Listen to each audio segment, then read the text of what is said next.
Bem-vindos, irmãos e irmãs em Oxalá, a mais um programa Papo de Terreiro. Esse quem vos fala é o Michel Oliscoves, médium umbandista de Campo Grande, Mato Grosso do Sul.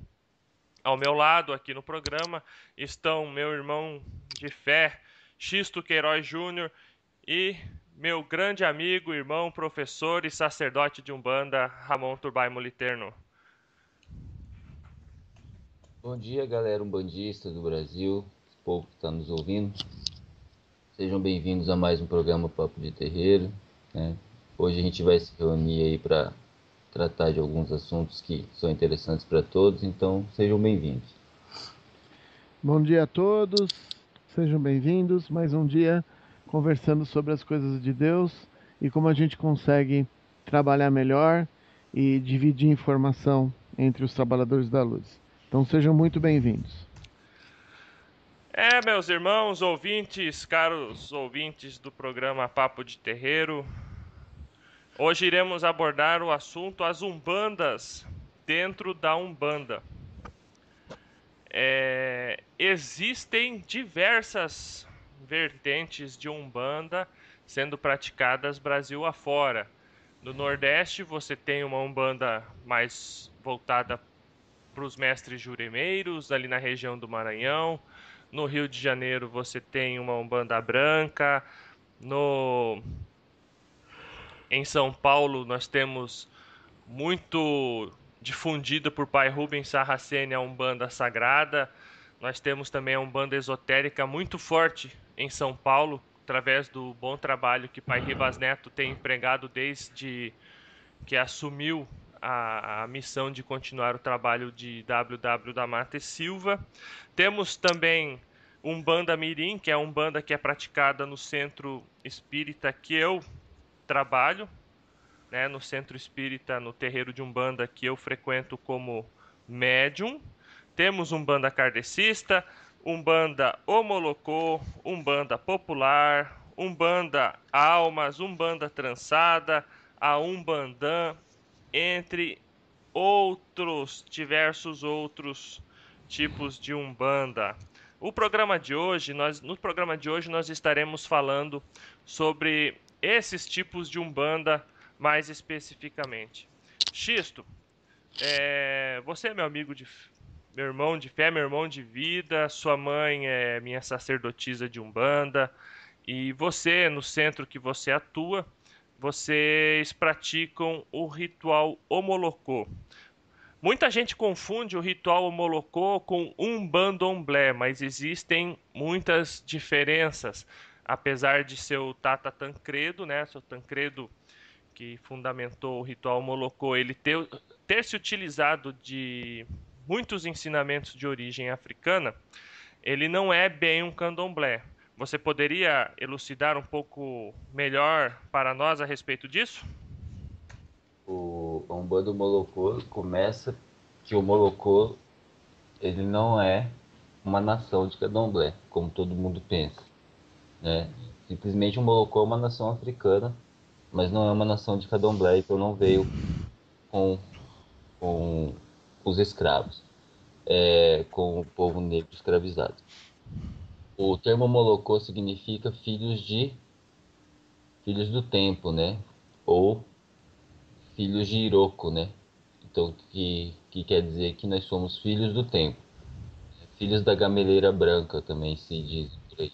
A diferença entre Umbanda Molocô e as demais Umbandas não é muito gritante, né? A diferença é que alguns rituais são fundamentados no culto africano ao orixá, né? Isso não quer dizer que seja o mesmo culto do candomblé ao orixá, mas sim um culto ao orixá mais africanizado.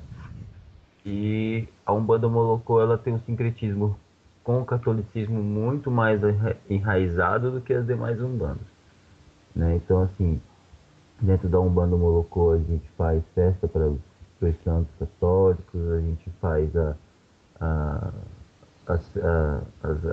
há muito tempo atrás se faziam até procissões nas ruas em Dia dos Santos. Mas hoje em dia não se vê mais isso. Mas nós somos uma vertente umbandista que trabalha muito com o africanismo né? Então rituais mais africanistas, né? Ebó, feitura de santo, deitar para o santo, né? E, e temos também enraizado aí um cristianismo católico muito forte com relação aos santos. Então, assim, a diferença não é tão gritante assim, né? É mais nos detalhes mesmo. Ramon, você é praticante de Umbanda Sagrada. A Umbanda Sagrada, esse movimento iniciado por Rubens Saraceni, mesmo eu não seguindo essa vertente de Umbanda, no meu centro é praticado Umbanda Mirim, porém eu tenho para mim que a Umbanda que eu vou praticar quando eu me tornar um sacerdote de Umbanda, seja esotérica, mas o movimento umbandista trazido no final dos anos 90 por Rubens Saraceni, que recentemente faleceu, nos deixou, como Umbanda Sagrada, é um movimento que reergueu a Umbanda em termos gerais no Brasil. Como praticante de Umbanda Sagrada, como você vê toda essa situação, essa coisa dos cursos, da disseminação da informação que até então era mantido em segredo apenas dentro do terreiro e hoje nós vemos centros de Umbanda famosos, inclusive, de São Paulo, ministrando cursos de teologia de Umbanda, ensinando defesa psíquica e espiritual, não apenas para os médiums, mas também para as pessoas. Eu gostaria de que você comentasse a respeito disso, Ramon, para nós. Claro, claro, claro. Na realidade, é bem interessante você estar me perguntando isso, porque no nosso trabalho de apometria na quarta-feira, o Preto Velho nos presenteou com uma grande informação. Então é assim, houve um tempo na humanidade que as coisas eram veladas. Por N motivos, o ser humano precisava aprender as coisas de uma forma velada. Atualmente, tanto os mentores quanto o próprio universo estão nos direcionando para a gente obter mais conhecimento. O conhecimento ele é necessário para a gente poder vivenciar os dias de hoje. E os dias de hoje nós precisamos de muito conhecimento. A Umbanda Sagrada, ela vem nessa vertente de conhecimento. Como nós estamos falando, existem várias umbandas. No fundo, a umbanda é o que a gente conhece, é a fraternidade, é o trabalho com os mentores, são os atabaques, são os pontos e aquela questão de humildade, fraternidade e amor que a gente trabalha. Isso não muda de umbanda para umbanda. No caso da Umbanda Sagrada, existe uma vertente de estudo muito forte. Não quer dizer que não existam centros de Umbanda Sagrada que ainda vêm com a questão velada. Sempre acontece, né? Você, no caso, você tem dois tipos de cursos. Você tem um curso genérico, que é o Teologia, que é para todo mundo. E você tem outro curso específico de sacerdote. De novo, nós temos um grupo de pessoas que vão estudar algumas coisas além das outras. Isso é normal, né? Cada um tem o seu nível de conhecimento. No que se diz respeito ao trabalho, a ideia da Umbanda Sagrada, eu acho que o resumo seria o seguinte: nós trabalhamos com os orixás, da mesma forma que todas as outras umbandas, só que vem uma vertente que é muito interessante, que me atraiu muito no começo, porque eu sou de vertente kardecista. Eu estudei minha vida inteira a codificação. E tinham coisas que eu não conseguia responder. E uma das coisas que eu comecei a responder foi quando eu comecei a ler os livros do W. Mate Silva e posteriormente acabei pegando o material da Umbanda Sagrada, que leva a gente a questionar como os orixás como pedaços de Deus, como co-criadores, e, e que o ser humano ele é um ser humano cétuplo, nos sete sentidos da vida. E que cada par de orixá dentro da Umbanda Sagrada corresponde a esses tronos, a esses pedaços de Deus. Oxalá e Oiá seria o trono da fé. Oxum Xumaré, trono do amor. Oxósseobá, conhecimento. Xangô Yansan, justiça. Ogum Egonitá, lei. Obaloei Nanã, evolução. E Iemanjá Mulu, geração. Esse ser cétuplo, né? é uma das vertentes mais interessantes, porque explica muita coisa, inclusive na caída das pessoas, porque as pessoas caem. O conhecimento ele vem na direção da gente se preparar. Cada vez mais, em todas as umbandas, existe uma vertente de buscar mais conhecimento. E uma das coisas que a gente está fazendo, né, no nosso programa, no Papo de Terreiro, é levar esse conhecimento, né? Que às vezes cada umbanda fechada nela acaba não tendo a visão das outras. Mas a ideia básica é essa, Michel. É bastante interessante porque ensina-se as pessoas a se defenderem, né? Uhum. Eu estou elaborando material sobre ervas e ainda ontem lá no centro, lá no terreiro, antes do início da gira, após a palestra que nós proferimos antes do início da gira, estava conversando com alguns consulentes, né? E eles perguntando, eu posso fazer banho disso, banho daquilo? Eu falei, gente, ó, eu devo terminar meu material de ervas, aí um mês no máximo. Semana que vem eu já estou mais tranquilo, já vou poder voltar a trabalhar nele. E vou disponibilizar o PDF para todo mundo. O intuito de fazer o material sobre ervas não é levar a Umbanda velada, o segredo do magnetismo de dentro de Congá, de dentro de terreiro, para casa das pessoas, mas ensinar as pessoas a se defenderem. Eu acho que esse trabalho de Rubens Saraceni se torna importante nisso. A pessoa vai no centro, vai no terreiro, se orienta com os guias e mentores espirituais e aprende também a se defender em casa. Isso é bom por quê? Porque antigamente nós tínhamos, né, o Xisto sabe disso, que recentemente ele teve que ir com a mãe dele, minha mãe de santo, minha sacerdotisa de Umbanda, na casa de uma pessoa para fazer bate-folha. Se você ensina a pessoa a se defender, você não precisa ir na casa dele fazer isso. Então a ideia de você disseminar informação é isso, você ensinar a pessoa a firmar um anjo de guarda, a fazer um banho. Nossa, eu vou pegar umas folhas de guiné e vou botar na água que eu vou passar pano aqui em casa para dar uma descarregada, a energia está um pouco pesada e tal. Depois disso, no dia seguinte, eu vou botar um pouco de mel e vou passar o pano com um pouco de mel, fazer um banho mais doce, algo mais doce para trazer um pouco mais de harmonia para dentro do lar e outras coisas. Então, não é. As pessoas confundem, as pessoas têm a ideia errada de que falar de Umbanda para consulente não é abrir o conhecimento que apenas quem pratica deve ter. A ideia não é que a pessoa possa fazer uma tronqueira na casa dela. A ideia é que a pessoa possa se utilizar de elementos para se proteger, defender a harmonia do lar que ela se encontra. E isso Rubens Saraceni e o movimento de Umbanda Sagrada contribuiu muito fortemente para todos nós. Xisto, você tem dentro da sua família as duas vertentes, né, Xisto? Tanto a vertente kardecista quanto a vertente umbandista, né? Você poderia explicar um pouco sobre a diferença delas? Entende você como familiar? O que é? Como que se dá isso para quem vive de dentro? Isso, né? Você ter tio, tia que pratica kardecismo, né? Inclusive alguns com incorporação de entidades de Umbanda, né? O que caracterizaria uma Umbanda kardecista, que é um dos tipos de Umbanda, e a Umbanda que você vivenciou com sua mãe e pratica hoje em dia.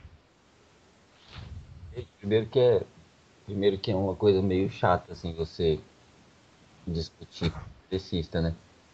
Mas eu gosto muito deles, dos meus tios. A gente tem uma família aqui em Mato Grosso do Sul que ela é muito dentro do espiritualismo, digamos assim, é muito forte, né? Então, assim, o, o nosso nome aqui, o nome da minha família aqui em Campo Grande especificamente, quando se trata de espiritismo, é muito respeitado. E o que acontece para mim, a diferença maior entre a Umbanda e o Espiritismo não tá no, não tá na espiritualidade em si, mas tá no físico, né? Porque foi essa época que tendas. Hoje são tendas escolas, né? Onde a pessoa vai para aprender e não para ser simples cambone que vai só ajudar e aí sim aprende alguma coisa. Não, hoje a pessoa vai para o centro de Umbanda para sentar numa cadeirinha e aprender também a teoria da coisa. Nós não somos simples tendas mais. Hoje nós somos tendas escolas. Então, essa diferença que se dizia, porque o kardecista estuda, o umbandista não estuda, isso eu acho que já está acabando, né? A grande diferença hoje, no panorama de hoje, entre as duas, é a parte física mesmo, né? Porque você tem grandes nomes do, do espiritismo, como Bezerra de Menezes e outros, que também atuam na Umbanda como pretos velhos, pretas velhas. Então, assim, dentro da espiritualidade, você não tem tanta diferença mais. A diferença ficou para os humanos, né? Eu costumo dizer que a Umbanda, a espiritualidade é como um engradado de garrafas, né? Tudo é garrafa. Os rótulos somos nós que colocamos. Então, assim, o que acontece, a diferença é o espaço de culto, a forma de culto, as entidades que se apresentam, nos nomes que se apresentam, né? E o estudo que é feito. Nós temos um estudo direcionado a uma parte da espiritualidade, enquanto o espiritismo tem um estudo direcionado a outra forma de atuação. Então, eu não vejo mais com preconceito como eu via antes, os kardecistas fazem X, nós fazemos Y, né? O que o kardecista leva 30 dias para fazer, né, a gente faz numa noite só, né? Então, assim, para mim acabou isso. Essa segregação entre as duas fontes, para mim acabou. Agora tem que se definir. Ou você é um bandista ou você é kardecista, porque um galho só não sustenta uma árvore, né? Então eu não vejo mais diferença não, Michel. Foi o tempo que a diferença era grande. Realmente a Umbanda kardecista ela ainda é praticada, né? Nós temos aí centros de kardecistas, inclusive, por exemplo, aqui em Campo Grande, o Centro Emmanuel, que é um centro bem grande, diga-se de passagem, hoje é dirigido espiritualmente pelo senhor Zé Pilintra. Mas você não encontra incorporação mais no centro Emmanuel, né? Todas as cirurgias espirituais são feitas por influência, não são feitas incorporadas mais. São as diretrizes que os guias espirituais dão para eles. Apesar de nós três termos certas ressalvas com relação a isso, né? Acho que é sempre interessante ter um guia espiritual em terra para as práticas espirituais. É, se faz cada casa faz aquilo que os guias Orientam. orientam. Você tinha, por exemplo, aqui em Campo Grande, o Ramon conhece Campo Grande, mas aqui em Campo Grande, por exemplo, você tinha um centro kardecista, isso em 1970, vamos pôr, década de 70, onde baixava caboclo, baixava preto velho, baixava Exu, né? Dava passe, dava orientação. Hoje em dia isso é raro, né? Hoje em dia é muito difícil você ver um centro kardecista que abraça a manifestação de um caboclo, né? É muito difícil. Então, assim, É, isso tinha que ser reestudado. Olha, gente, é espiritualidade. Vamos deixar fluir, né? Agora, e outra coisa, né? Acho que a gente tem que respeitar a forma vibratória de um caboclo. Porque a não ser que a pessoa seja muito descrente, mas quando um caboclo incorpora, devidamente incorporado no médium, a irradiação que ele provoca é muito formosa, como dizem os caboclos, né? Então não tem como você querer doutrinar um espírito que irradia uma energia dessa forma, né? Então, assim, eu acho até meio, desculpem os irmãos kardecistas, mas eu acho de muita ignorância você querer doutrinar um espírito que só irradia luz. Ramon, Oi. eu estava vendo esses dias atrás, né? Porque é interessante, né? Ainda nós aqui, 2015, século 21, ainda temos, depois de Cristo, né? Temos ainda dificuldades em implementar isso, essa juventude nossa, essa coisa nova de trazer o estudo, abrir, né? Estudos para consulência. Eu estava vendo um vídeo do Norberto Peixoto, que durante muito tempo foi orientado por Ramatiz, e Ramatiz o comunicou recentemente que a missão de Norberto junto a Ramatiz estava encerrada, né? E dizem alguns que Ramatiz vai até reencarnar no planeta para ajudar nesse momento de transição planetária, que não vem ao caso.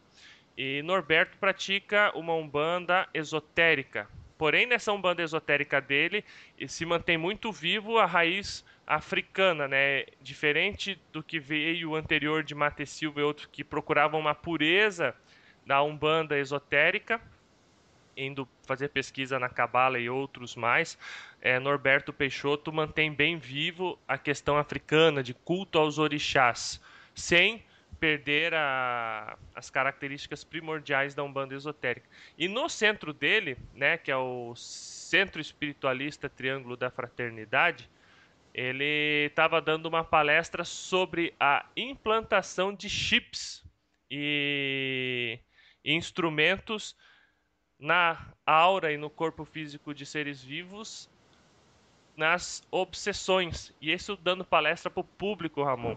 Eu lembrei de você na hora, né, do seu curso de apometria que você nos ensina sobre isso.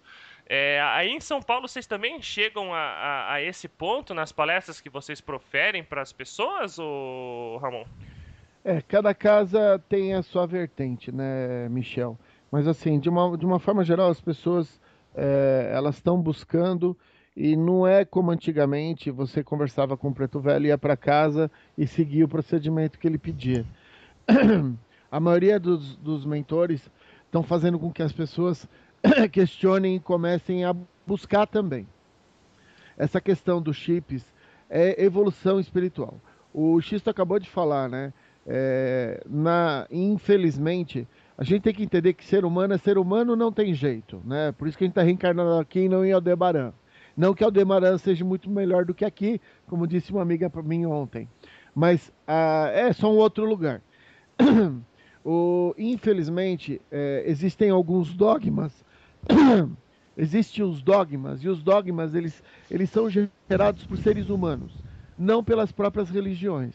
Os dogmas são gerados porque chega no momento a pessoa que está ali não consegue achar explicação, não consegue ter um mentor para conversar, não consegue ter um contato maior com a Aruanda, e aí já não sabe o que fazer, vai colocar um dogma, né?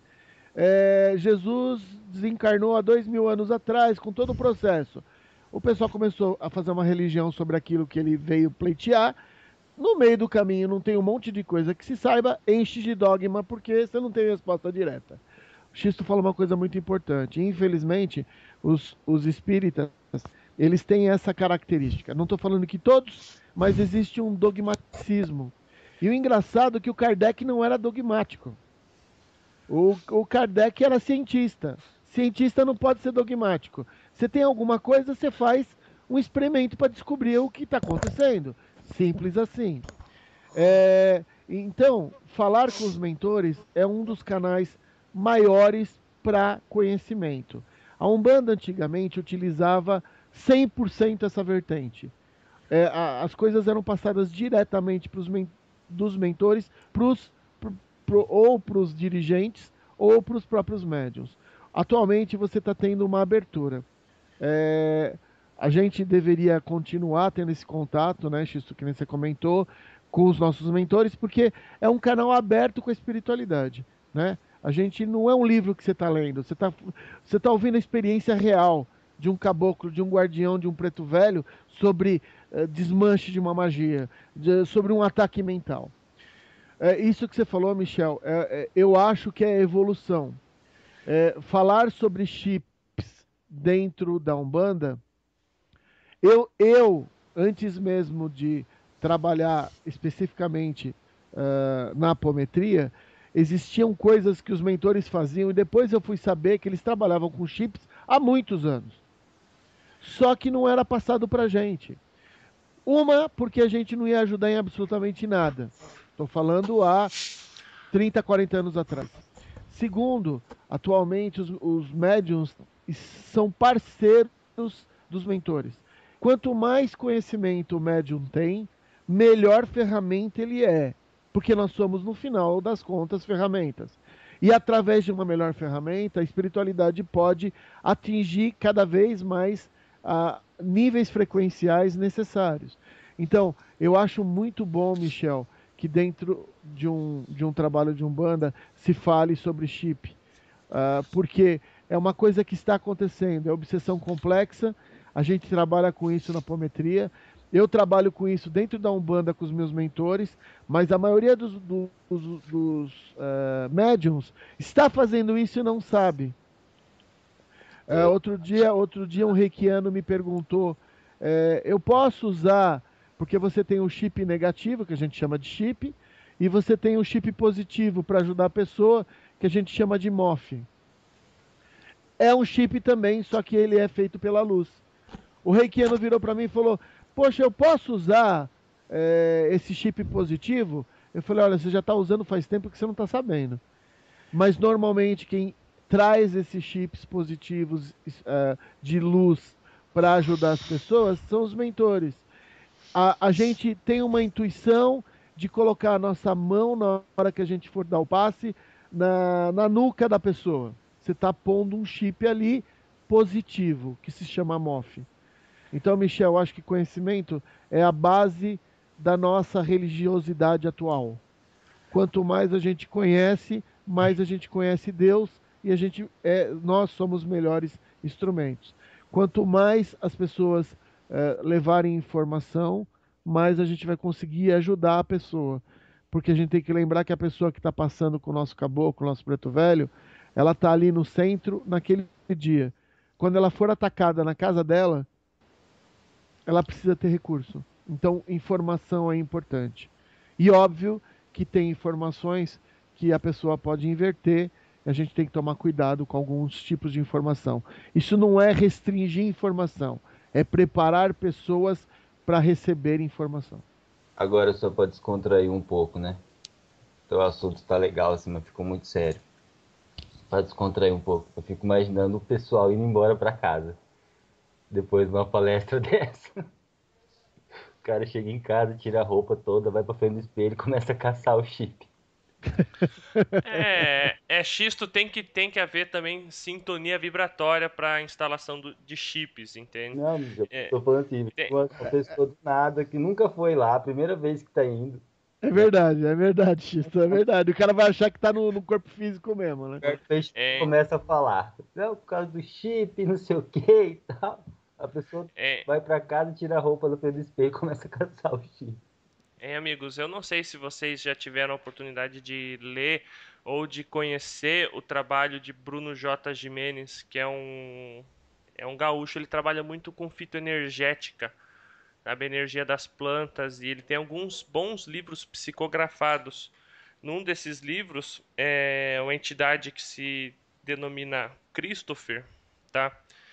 Fala para ele sobre o núcleo energético de consciência, algo como se fosse um NEC, NEC, que eu acredito que seja algo bem parecido com o que o Ramon está chamando de MOF, que são núcleos energéticos que as pessoas, né, quem trabalha com reiki, quem trabalha com cura vibracional através de chakras, médiums, curadores, eles acessam e podem implantar na pessoa que está recebendo o passe, inclusive em si mesmo, entende? Ensina algumas técnicas e é bastante interessante, entende? Você se eleva vibratoriamente e você consegue trazer na sua mão o núcleo energético de consciência, e aí você consegue aplicar na pessoa nos lugares onde existem bloqueios energéticos. Seria mais ou menos isso o MOF também, Ramon? Eu acho que sim, Michel, porque na realidade a gente tem que imaginar o seguinte: Uma das vertentes que eu sempre trabalhei muito foi assim. Você tem que encontrar a mecânica da espiritualidade e ela existe. Tecnologicamente, eles estão muito mais avançados do que a gente aqui. Eu estou falando tanto da luz quanto da falta da ausência dela. Eles tecnologicamente estão mais avançados. Hoje nós estamos falando com vocês via web, cada um de nós está com o nosso computador, nós estamos com fone de ouvido, estamos gravando esse programa. Isso é tecnologia. No mundo espiritual, você tem a tecnologia pertinente e as vibrações e as frequências dela também.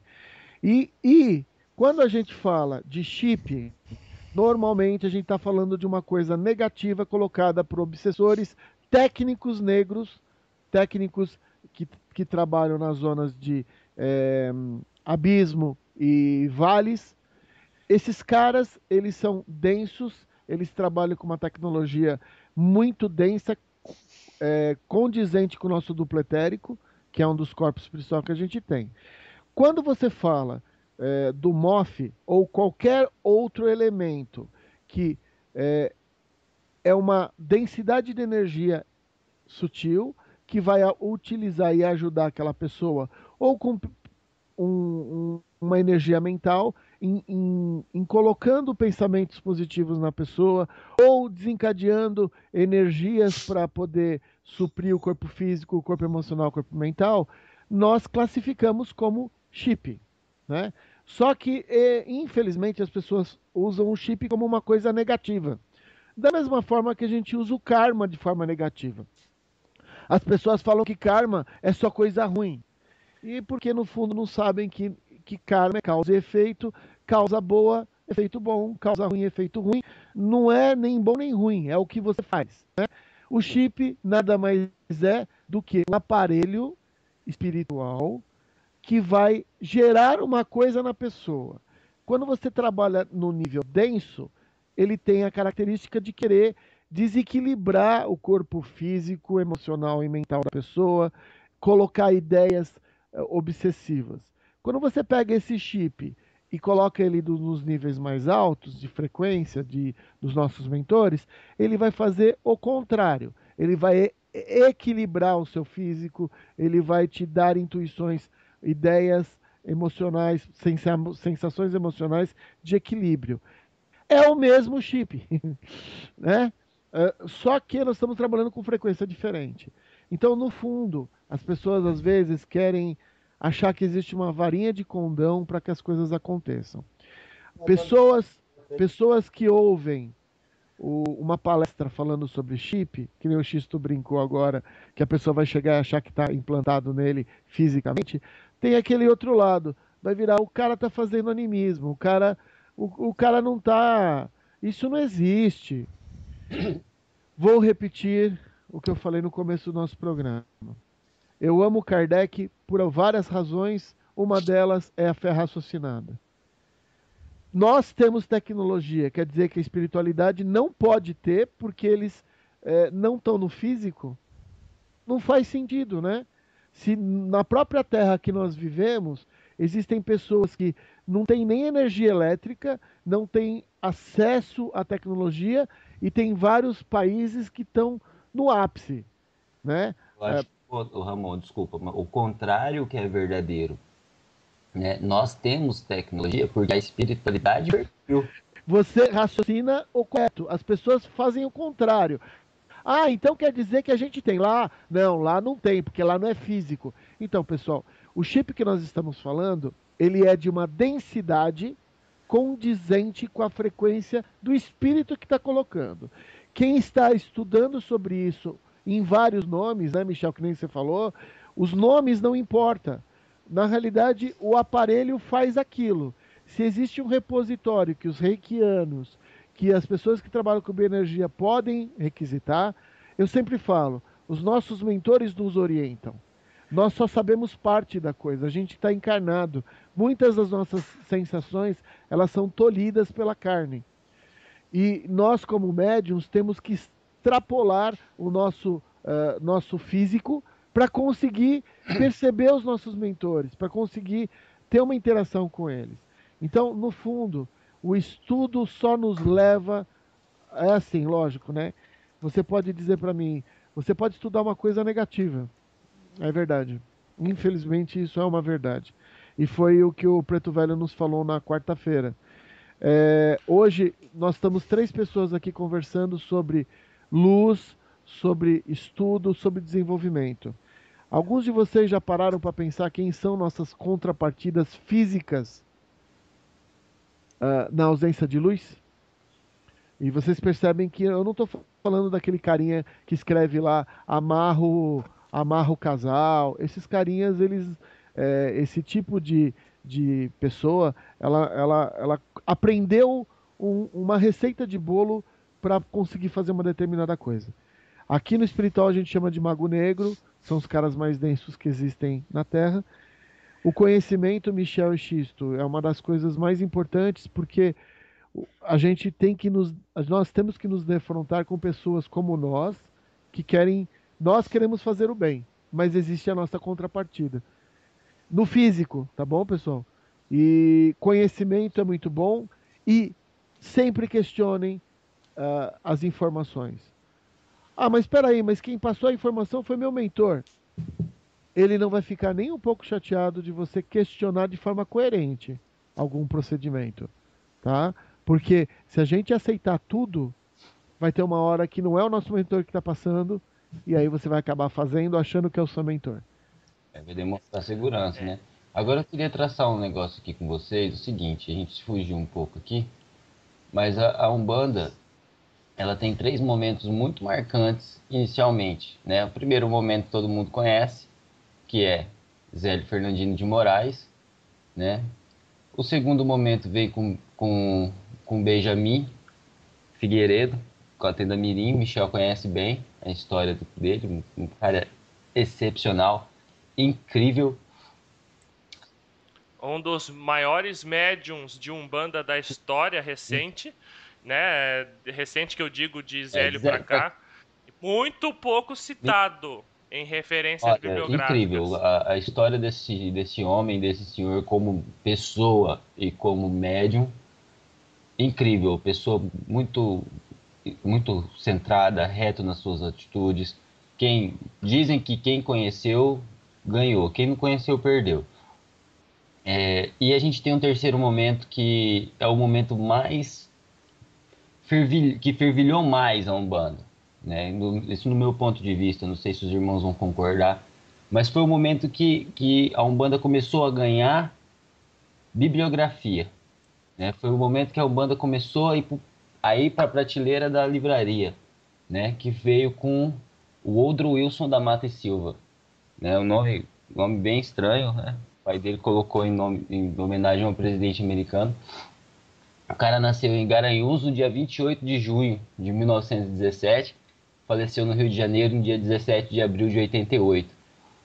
Mato Silva, ele foi um precursor também, né? O cara foi incrível também, né? Um cara de uma sabedoria incrível e fundou na cidade lá de Itacuruçá, no Rio de Janeiro, a escola iniciática da corrente astral de Umbanda. Esse trabalho que ele fez, até Mata e Silva, era tudo muito parecido, né? O que Zélio praticava, o que Benjamin praticava, estava mais ou menos no mesmo orbe. Aí Mata e Silva vem e ele desassocia tudo, né? Então, assim, Mata e Silva vem, desassocia Orixá, desassocia e cria uma nova visão de Umbanda, né? Então, assim, Mata e Silva, ele é precursor de uma nova linha de pensamento. Então, assim, até Mata e Silva não se tinham dentro do movimento umbandista a, a necessidade de transcrever aquilo que se sabe, né? E Mata e Silva veio e transcreveu tudo que ele sabia, né? Então acho que essa coisa do conhecimento, do dar lições, do ensinar a todos, começou com Mata e Silva. Xisto, eu concordo contigo, mas tipo assim, eu acho que o momento marcante da Umbanda, o que inicia realmente esse aprendizado, esse ensino, talvez seja um conjunto de coisas, pois o Umbanda de Todos Nós foi escrito em 1955 e, se eu não me engano, o ritual Omolocô de Tancredo, ele vem, se eu não me engano, é 1952 que ele é fundado. Foi na década de 50 que nós tivemos o início, esse boom Só de escritas, de livro, de tipos de Umbanda, novos tipos de Umbanda, entre outros. Inclusive tivemos obras maravilhosas como Umbanda de Todos Nós, e nós temos autores, eu não vou citar o nome porque não vale a pena citar o nome, que em 1951 escreveu um livro e nesse livro diz que Exu é o demônio. Entende? Fez o desfavor para a nossa Umbanda de associar Exu ao demônio. Então, acredito que a década de 50 ela marca uma ruptura, né? Nós temos o início da Umbanda em 1908, em 1941 nós temos o primeiro Congresso Nacional de Umbanda e no início dos anos 50 nós temos essa ruptura com uma série de autores iniciando a escrita sobre os fundamentos de Mas os mais Umbanda. coerentes são Mato Silva e Tancredo. Ah, sim, Só com que Mato certeza. Silva ele conseguiu uma abrangência que Tancredo não conseguiu. Né? Tancredo ele ficou restrito ao povo do Omolocô. Né? Mato Silva não. Sim. Assim, eu fui conhecer Tancredo da Silva Pinto há pouco tempo. Eu acho que uma das coisas que a gente tem que imaginar, né, é que assim, depois da década de 50, você começa a ver que as linhas de Umbanda começam. Então, você tem lá 56 a Umbandã, 86 Umbanda Popular em 42, Sagrada em 96. Eu acho que tem uma vertente muito forte do Mato e Silva em todo mundo. É, Né? Mato Silva. Porque o pessoal começou a ler, começou. Eu lembro até hoje. Meus pais estavam morando em Curitiba. Tava fazendo faculdade. Eu entrei numa livraria ali na Marginal Tietê de ônibus e eu comprei o livro do Mato Silva, né? Eu comecei a estudar Umbanda através do Mato Silva, Não, né? o Mato Silva, ele me perdoem os outros autores, me perdoe até os da atualidade. Me perdoe. Eu particularmente, eu não tenho muita paciência para ler Mato Silva, não. Mas perdoem os autores da atualidade, mas nenhum, não encontrei em nenhum autor a riqueza de informação que Mato Silva traz. O Isso é cara verdade. é mágico, o cara é mago. Eu acredito, viu, Xisto, que Rubens Saraceni chega bem próximo ou até mesmo passa. A riqueza de informações que Rubens traz nos livros é impressionante. Você fala de gênios, você fala de elementais, você fala de cristais. Acredito que depois de Mate Silva ou junto dele, Rubens Saraceni traz uma gama de informações Eu absurda acho que também. todos eles são complementares, né? Isso. As informações, conhecer todas as características de Deus é impossível. Então Ó, cada um acaba pegando uma parte do processo. você imagina assim uma hélice, né? Então, assim, imagina um túnel de vento. Começou com o Zélio de Moraes, aquela brisa boa, aquela brisa formosa que não precisava ventar tanto, assim, né? Veio aquela brisa inicial da manhã. Aí veio Benjamin, já aumentou o vento, né? Aí vem Mata e Silva, aí ventou mesmo, né? Aí vem Tancredo, aí venta mais um pouco, né? Aí vem outro, venta mais um pouco. Aí vem Rubens Sarrazeni, venta mais um pouco. Então, assim, é um continuando o que o outro deixou. Isso eu concordo também, é um É um trabalho trabalho contínuo. contínuo. Se nós pegarmos desde Leal de Souza, que é o primeiro autor umbandista, que fala sobre a primeira das 7 linhas de Umbanda, que foi uma pessoa que acompanhou Zélio de Moraes até o que nós temos hoje, é contínuo. Realmente, você tem toda a Então razão. assim, o que que a gente tem que fazer? Qual que é o pensamento que a gente tem que criar? Eu não posso criticar o Leal de Souza, porque o contexto da época era aquele, né? E eu não posso criticar o Rubens Saraceni, porque ele atua num outro contexto. O que que eu posso fazer, então? Aprender com o Leal de Souza e aprender com o Rubens Saraceni, que são as duas pontas. Porque vamos marcar uma linha de tempo que começa com Leal de Souza e termina em Rubens Saraceni, né? É lógico que essa linha do tempo vai continuar com Norberto Peixoto, o Robson Pinheiro e outros. Vai continuar com outros, né? Dentro em breve, Michel Liskovski. Ah, mas eu pretendo escrever mesmo sobre Umbanda, só que tudo tem seu Mas, momento, né? Eu tô passando por uma fase de aprendizado, mas eu vou escrever, eu vou publicar livros sobre Umbanda, sim, isso eu tenho então você vai certeza. fazer parte dessa linha do tempo mais futuramente. Ah, não tenho poder para tudo isso não. Deixa Você é um despretensioso autor umbandista, não tenho pretensão nenhuma de fazer parte dessa linha que do para tempo aí não. alguém, porque você vai encontrar pessoas, por exemplo, que desvalorizam totalmente o trabalho do Mato Silva e não aplicam em nada o que Mato Silva ensinou.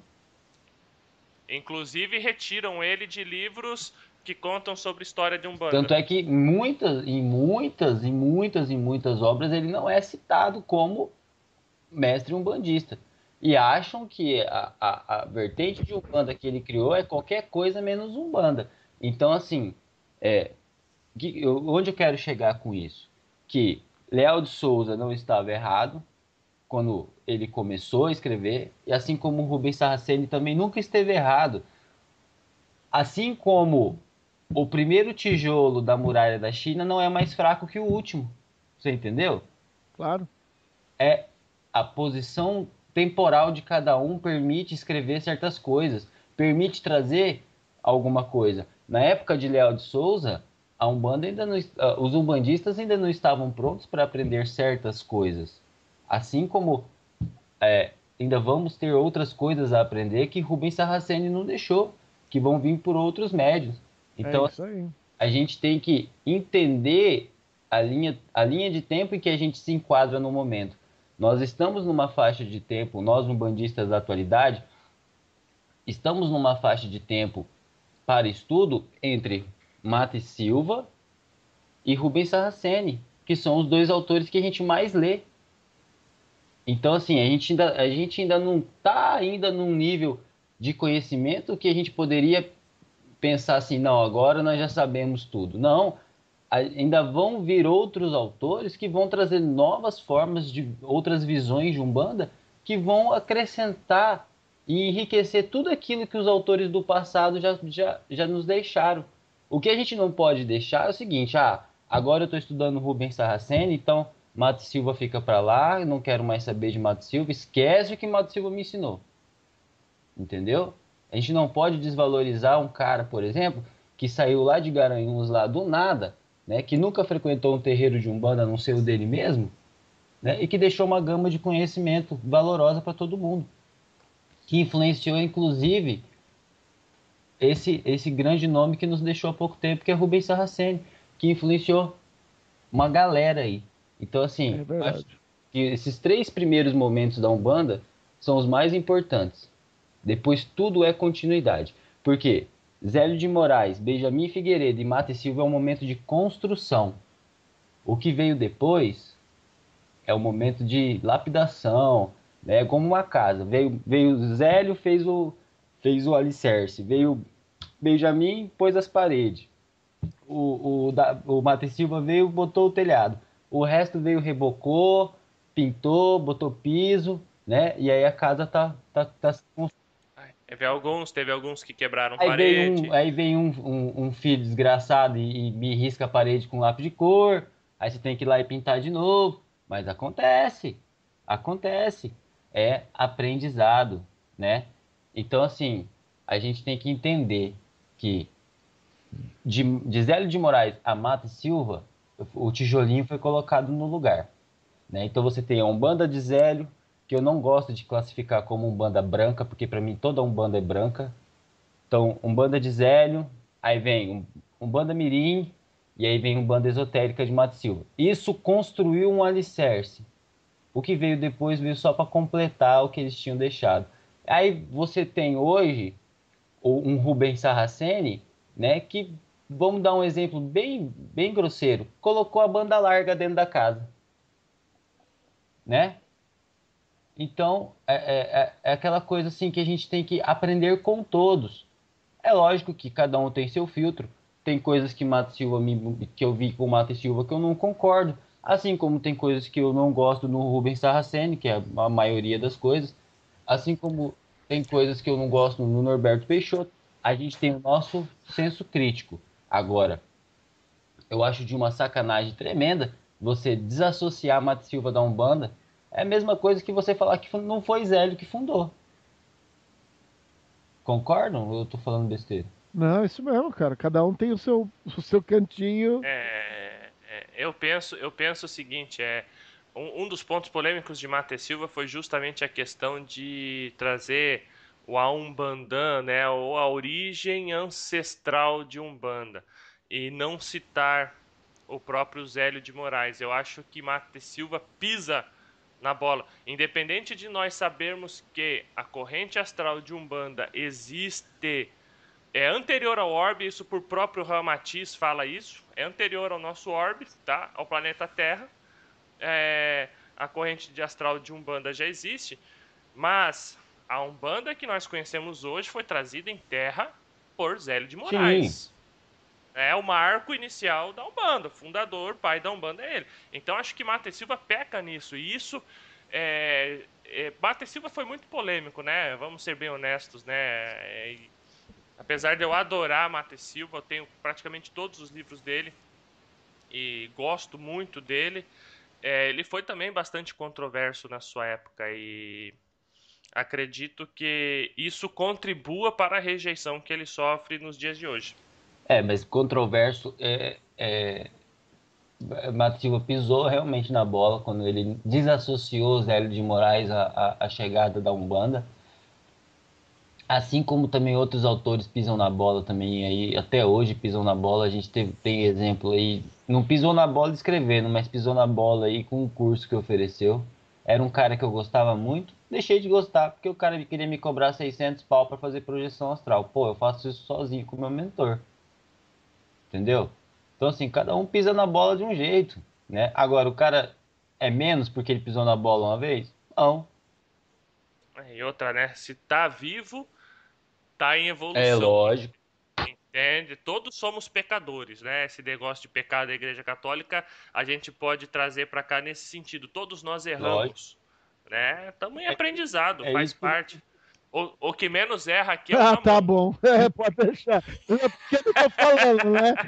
Tá tudo bom. que já falou é a coisa, a verdade mais, assim, a mais pura verdade. Tá vivo, tá evoluindo, né?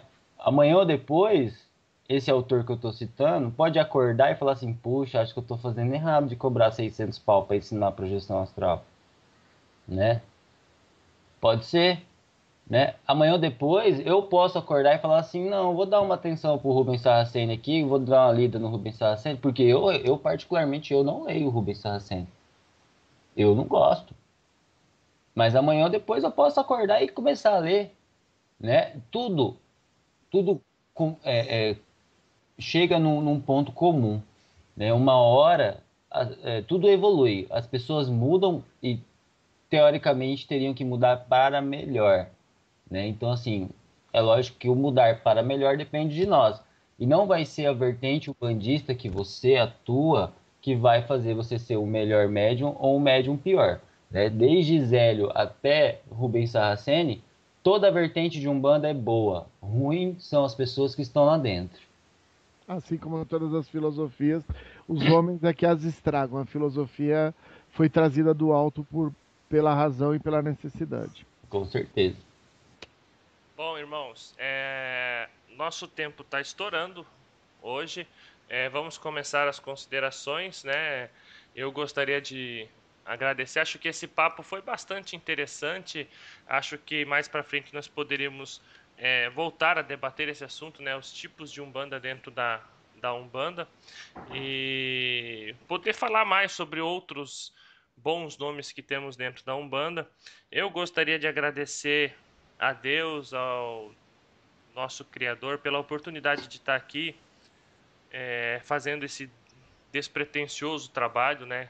Humilde trabalho que é estar ao lado de Xisto e de Ramon aqui gravando esse humilde programa Papo de Terreiro, onde eu tenho a oportunidade de aprender com meus irmãos que têm mais tempo de cancha do que eu, né? Apesar do Xisto ser mais novo que eu, o Xisto tem mais tempo de Umbanda do que eu. Então, são pessoas que passam para mim a experiência vivida por eles, entende? E cada programa é uma oportunidade de aprendizado maravilhosa. Queria pedir que Deus abençoasse você, Xisto, você, Amém. Ramon, que o Pai Oxalá abençoasse a semana de trabalho de cada um de vocês. E para vocês que nos ouvem, um abraço, um axé fraterno do Michel e até o próximo programa. Pessoal, obrigado pela presença de vocês aí do outro lado. Eu sei que às vezes eu me excedo, né? Eu sou muito militante, né? Então, assim, eu vou me exceder mesmo, né? Aos irmãos que gostam, muito obrigado. Aos irmãos que não gostam do meu jeito, me desculpem, mas vai ser difícil de eu mudar. Uma coisa que eu queria pedir aos irmãos, que é uma coisa que bate na minha cabeça o tempo inteiro, é que eu vejo pouco um bandista perguntar para o dirigente qual é a vertente de Umbanda que essa casa pratica. Né? A pessoa entra para a corrente sem saber qual que é a vertente de Umbanda que ela está praticando. Então, assim, você que está dentro de uma corrente mediúnica, questione o teu dirigente a que vertente de Umbanda, porque você sabendo a vertente de Umbanda que aquela casa pratica, você vai saber é, entrar dentro da dinâmica com mais facilidade. E se o teu dirigente não souber te responder qual que é a vertente de Umbanda que ele realiza, ele não vai saber responder outra série de perguntas. Então, assim, eu estou falando tudo isso só para dizer para vocês assim, ó, a espiritualidade pede questionamento, porque quanto tudo aquilo que é questionado cresce, né? Se você questiona uma criança, ela aprende e dá uma resposta. Então, tudo que se questiona cresce. Então, por favor, questionem, não sejam ovelhinhas obedientes que fazem tudo que o dirigente quer sem saber o porquê. Façam que sejam obedientes, sim, mas sabendo o porquê estão sendo obedientes, porque daqui a pouco a gente vai ter uma série de fanáticos, assim como acontece em outras religiões, que não questionam nada, não querem saber de nada, que só pensam em vestir o branco e ir para o centro de Umbanda. E isso não é benéfico. Então, questionem, pessoal. Questionem, questionem, que aí a evolução chega para quem questiona. Quem não pergunta, não aprende. Obrigado, boa semana a todos. Eu quero agradecer ao universo, a Deus, por poder ter essa oportunidade de estar aqui com essas duas pessoas especiais, que é o Michel e o Xisto, a gente poder dividir, discutir, mas sempre entender que é respeitando a opinião do outro que a gente forma uma egrégora, né? Quando você respeita, você pode conviver cada um dentro daquilo que acredita, porque no fundo todos nós acreditamos no bem do próximo e na ajuda. A gente pode discordar em detalhes, mas esses detalhes são tão pequenos perante o nosso trabalho, que é levar ajuda ao próximo, que a convivência é a forma melhor que Deus criou para que a gente pudesse trabalhar em conjunto. Todo mundo e todas as grandes religiões têm a centralização com Deus. A Umbanda não é diferente disso. E nós podemos trocar de nome, mas, como o Xista acabou de falar, o umbandista tem isso dentro dele. Nós temos que realmente questionar. Mas o umbandista, perante todos os espiritualistas, é aquele que sabe que precisa pôr o branco para ajudar o próximo. É condição premente o umbandista fazer isso. Fora disso, ele sabe que ele não está no caminho correto. E eu acho que a Umbanda nisso vem para relembrar a todos que da mesma forma que um preto velho, que um caboclo, que um guardião está ali com a palavra certa, com o momento certo de ajudar aquele filho que está precisando, o nosso objetivo é a ajuda. A ajuda e ajuda a nós com o conhecimento e o trabalho com os mentores dentro do nosso questionamento. Fazer o que nos é orientado faz parte da gente entender a nossa posição. mas nunca fazer sem saber. O que o Xisto acabou de falar é importantíssimo. A maioria dos médiums não sabe qual é a vertente que a casa dele tem. Isso é um problema, porque a gente vai começar a perceber que tem muita gente que não sabe a vertente e o próprio dirigente não sabe. Tá? Temos que fazer as coisas com consciência. Muita luz, muita paz no coração de cada um de vocês. Obrigado por poder estar aqui ouvindo e a gente poder dividir um pouquinho aquilo que o universo traz pra gente. Vocês tenham uma ótima semana, um ótimo começo de semana. Até mais, pessoal.